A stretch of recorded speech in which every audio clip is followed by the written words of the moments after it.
Bonjour à tous, pour ceux qui me connaissent, vous savez, je suis courtier depuis désormais 15 ans pour un très grand réseau de courtage. Je suis formateur en technique commerciale et avant ça, j'étais également dans un poste à responsabilité pour une très grande entreprise française. Alors, je vais maintenant vous parler de prospection et de prospection en B2B. Et je vais notamment parler à vous, assureurs, que nous avons l'habitude de rencontrer puisque nous travaillons beaucoup avec les assureurs et nous avons des métiers qui sont très proches et très complémentaires. Mais je me rends compte d'une chose, c'est que souvent lorsque je vais voir un assureur, l'assureur ne comprend pas toujours l'intérêt de travailler avec un courtier en crédit. Or, l'intérêt il est fondamental pour vous, c'est qu'on ne va pas se voiler la face et les chiffres le démontrent. Les banques ont parfaitement pris ce virage de l'assurance à la personne et prennent de plus en plus de parts de marché. Alors, moi, courtier, je suis votre partenaire, mais je suis au-delà de ça, je pense être votre avocat. Je pense être le défenseur de votre cause et je pense être la personne qui peut défendre non seulement vos intérêts, mais défendre et préserver votre portefeuille client. Alors, je pense que vous, assureur, vous devez travailler avec des courtiers. Pour les raisons suivantes.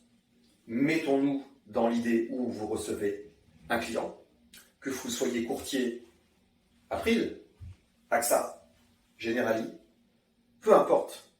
Vous allez avoir des clients qui vont vous solliciter à un moment donné et où vous n'aurez pas de solution.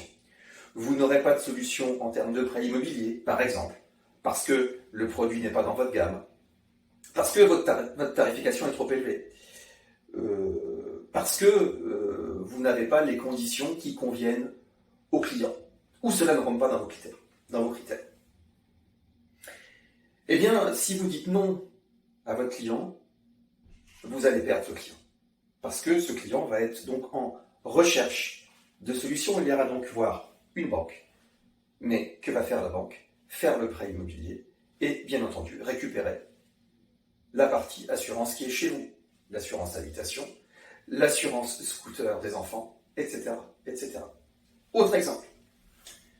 Vous êtes un assureur Tego, l'assurance des professions d'uniforme. Le militaire vient vous solliciter pour sa délégation d'assurance emprunteur. Envoyez ce client vers un courtier parce que, évidemment, la banque essaiera de vous prendre ce client et de faire en sorte, notamment, que l'assurance emprunteur soit faite chez eux. Vous risquez de perdre ce client. Autre exemple. Un client vous sollicite pour un prêt à la consommation. Vous ne pouvez pas faire ce prêt à la consommation parce que ce n'est pas dans vos critères. Ou parce que vous ne faites pas de prêt à la consommation. Le client va être en recherche de solutions. Vous allez perdre ce client. Autre exemple que je vais vous donner, vos clients débiteurs. Vous avez des clients qui, dans votre portefeuille, ont des difficultés à payer leur prime d'assurance. Faites appel à un courtier pour qu'il puisse non seulement aider le client à régulariser ses primes d'assurance, mais aussi à trouver une solution au client. Parce que c'est quand le client est dans la difficulté qu'il faut lui trouver une solution. Et là, vous allez le fidéliser. Voilà, donc vous aurez compris par cette vidéo qu'il faut travailler avec un courtier en crédit. Choisissez-le bien. À bientôt pour de prochaines vidéos.